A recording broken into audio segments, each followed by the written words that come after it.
to you, Eleftheria. We've had All our right. comedic review, comedy hour, comedy 15 minutes is over. We might have my surprise show up in time, but maybe not. And I don't know what you were wanted to do for diary sharing or anyone. Well, Thanks for. yeah, yeah, no worries. Well, yeah, I have got a bit of a excerpt from my diary that I want to share. In terms of my own journals, uh, I realized after we all kind of agreed on, I suggested the topic and we all agreed that I'm at a bit of a disadvantage because on my YouTube channel, I've already kind of extracted all the juicy bits of my magical journey and made videos on them. So, I needed to find something that would interest people, and I have found something that's it's probably going to interest Friday RC in particular, but yeah, I mean, a lot of my magical diaries, as I was going through them, I realized is just like, did breathing exercise, did meditation, did Liber which is a daily practice that you do in the AA. And so there's a lot of just tedious, not particularly exciting work that goes into having a magical life, and and the more glamorous things do happen, but that discipline is so important. And sometimes there's periods of dryness where we don't feel as connected to the divine, but again, if we can persevere through that, then the good stuff happens. So basically what I was looking at was my journals from when I did the Samekh ritual, and you can you can see my videos on it on lifting the lamp. I did 2 videos on my working to attain knowledge and conversation with the holy guardian angel. It's the one where I've got the bushland in the background, and so I revisited those journals, and I found that there's actually quite a bit in there that I haven't spoken about, that I don't plan on publishing. So I wanted to give a bit of a glimpse into that, let's call it apocryphal insights that I got during this working. But basically, for people that don't know, in 2013, I did a Samekh working, which lasted for about 6 months and included 262 consecutive performances of this ritual that's important in Thelema, Liber Samekh, which is basically a variation of the Bornless ritual. And sometimes I did it once a day, sometimes I did it multiple times a day. And then as I was doing it, I started to get inspiration. So I would do my banishings, the lesser banishing ritual of the pentagram, and possibly the hexagram. I've got to go back and check. And then I would recite the Samekh invocation and the barbarous names, the Greek words, not Crowley's crappy translations of them, where he makes everything satanic, but just the barbarous words. And then I would go into a meditation, and then just see what I could receive that way. And what would happen is I would be inspired by a certain train of thought, and then I'd write that down, but I put it in my own words. So it wasn't quite like a more serious scrying ritual that I did later with my Enochian work, where it's like you get words and sentences and you write them down verbatim. It was a bit of a lighter touch from the intelligence that I was trying to contact, which was my holy guardian angel, and or the higher genius of Golden Dawn tradition. But basically, a number of different topics that I've been milling over in my mind, I will get answers to. And this particular session, which was session 132 on day 110 at midnight, is all about magic and politics and the way those two things interact. So I know that, yeah, Frada RC, we've had discussions before about the parts of the earth and the way that that can be an intersection of magic and politics. So this might relate to that area of inquiry. So I'll just read what I wrote down here. For some reason, I decided to do it all in this obnoxious red ink, but we'll see how I go. This communication discussed the link between magic and politics, and then it begins. Politics as an art is based around conventions and traditions. Its object is for one to apply the rules of their given tradition more efficiently than the next person, thus manipulating others to see one as more representative of that tradition than anybody else. In contrast to this, the magician is one who creates their own conventions. In the context of society, one who shapes and reshapes human relationships, whether publicly or secretly. The magician does this according to their own will, creating interactions and beliefs between people which did not exist prior. It can be said that a politician is merely the personification of this or that collective force in society. The same does not apply to the magician. He or she is his or her own force. Only he or she knows and decides his or her own agenda. Magic is similar to politics because it invokes new realities into existence. Magic is different to politics because, once understood, its potential is unlimited. So, on the level of individuals, the magician is more powerful than the politician. The politician must make the best of what is possible. The magician makes the impossible possible. When the magician forces his or her own rules onto society, the balance of forces shifts and society changes as a whole. This world is not governed by order, but by chaos. Nations viciously compete with one another for influence, and within those nations themselves, the ruling elite is waging a constant war on the rest of the population. Order is a farce. Only chaos prevails. Well, yes and no, but this was the kind of polemical style that was coming through about the seeming order of our world and how it's not quite as simple as that. And often quite a bit more chaotic in the way the world works. So politics is based on the assumption that a certain type of order has some inherent truth to it. Every political ideology, therefore, denies the true chaos of the world, and having failed to understand the chaos, is helpless in the face of it. But the magician bases their power on the great wild card of history, which has left every ideology disproven in some way. This is the power of human will, and the often arbitrary way in which it forms relationships and opinions, considering the influence of material forces.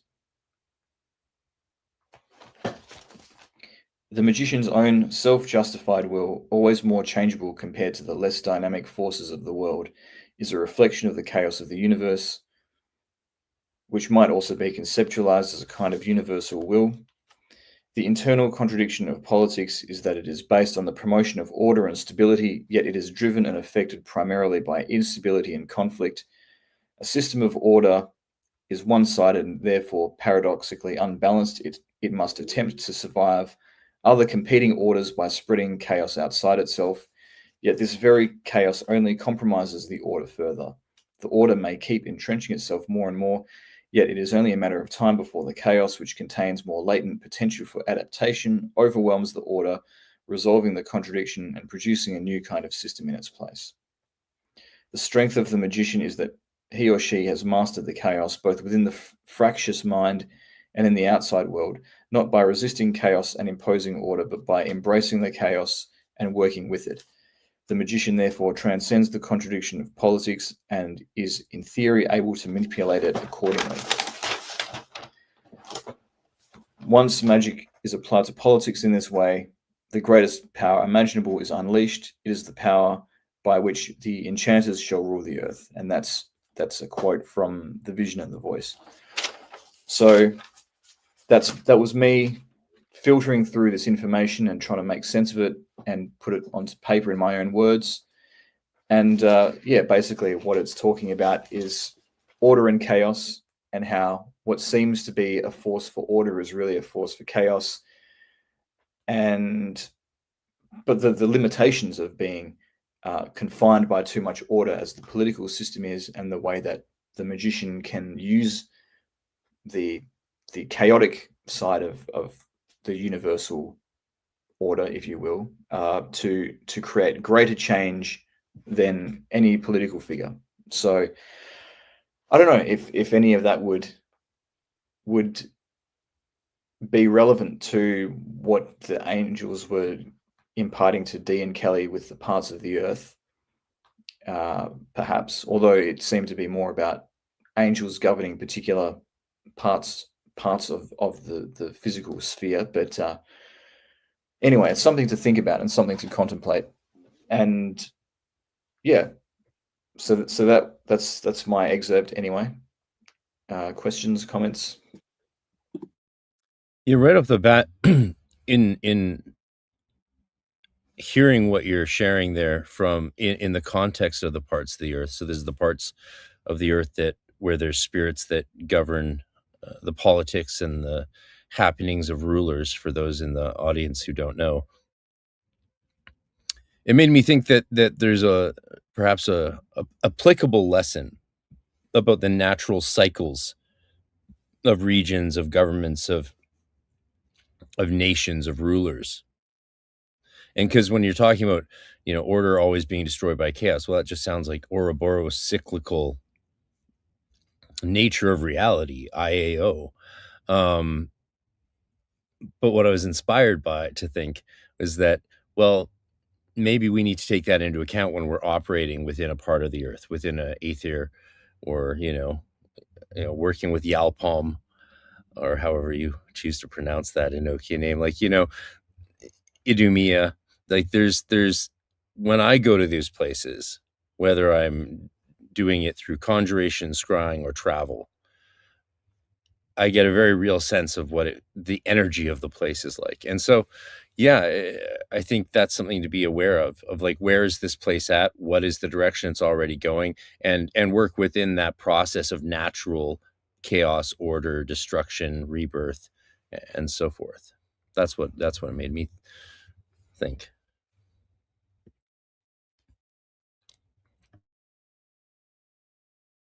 I think I too have. I don't talk about it often because it's gotten to the point where you can't talk about it anymore. But early on, politics and magic were very, very much intertwined in my journey as well. I was very, very politically outspoken for most of my life. From the time I developed an identity of my own, about 13 years old, from the music I chose to listen to, and I wrote blogs. I went to protests. I was all the shit everybody's doing now. I was literally doing it when I was 19 years old. And if more of us could have been doing it then, there might have been, there might have been some way to stop everything, or change it, or slow it down or something. But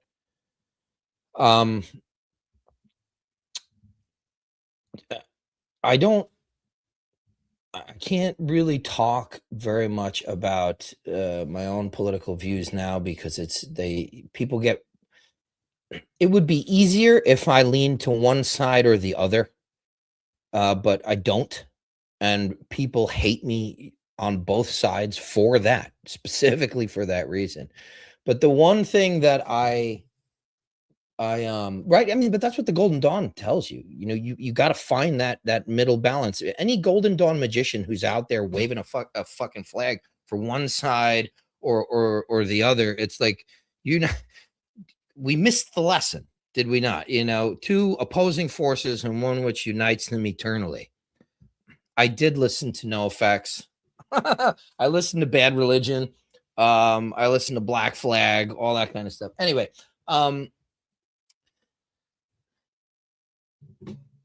Rancid was a really good one too. Anyway, but it's difficult to talk about now. But the one thing that I'm wondering if you've thought about, or if you've had any kind of communications, because I have.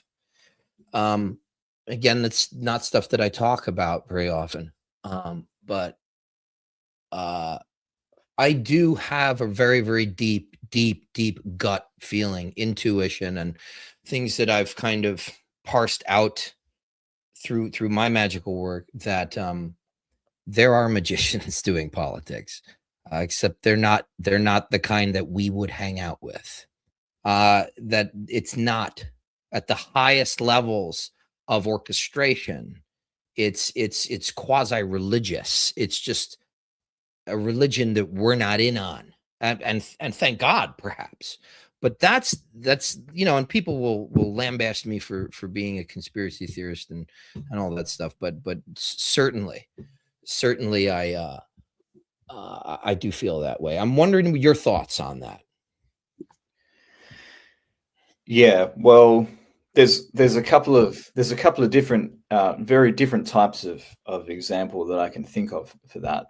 One is, of course, the amateur witch who curses Donald Trump, and the Etsy witches that were cursing Charlie Kirk and that sort of thing. The kind of cringy, what I consider to be quite cringy and dark magic applied to politics. But it doesn't seem to be working in the case of Trump. So, maybe they're just not very good witches. But I do think in terms of like actual society and stuff, and the upper echelons of power, yeah, I mean, there probably is this element to it, of magical advisors and things like that. I mean, Trump himself, it's not strictly like esoteric magic, but he's into some kind of power of positive thinking type of stuff, and he's got some kind of spiritual advisor that's into that stuff. So, I mean, that could be like a modern, watered down manifestation of what you're talking about, perhaps. But the way that he makes his decisions on the world stage is very much like bluffing something and then manifesting reality and changing reality with the bluff. So, yeah, but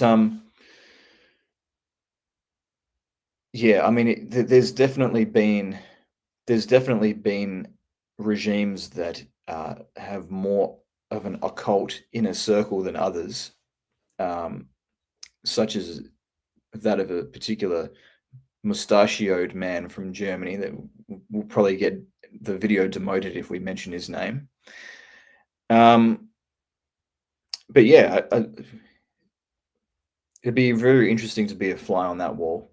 But I do think that, yeah, world leaders have got magical protections, and there's probably some kind of underbelly there. I haven't tried to look at it specifically, although I will say that when I worked with the part of the Earth recently, which was roughly where Tehran is, I did feel like a jinn manifested itself to kind of protect that regime. So how that was put in place, I don't know, but yeah, that's what I'll say on that.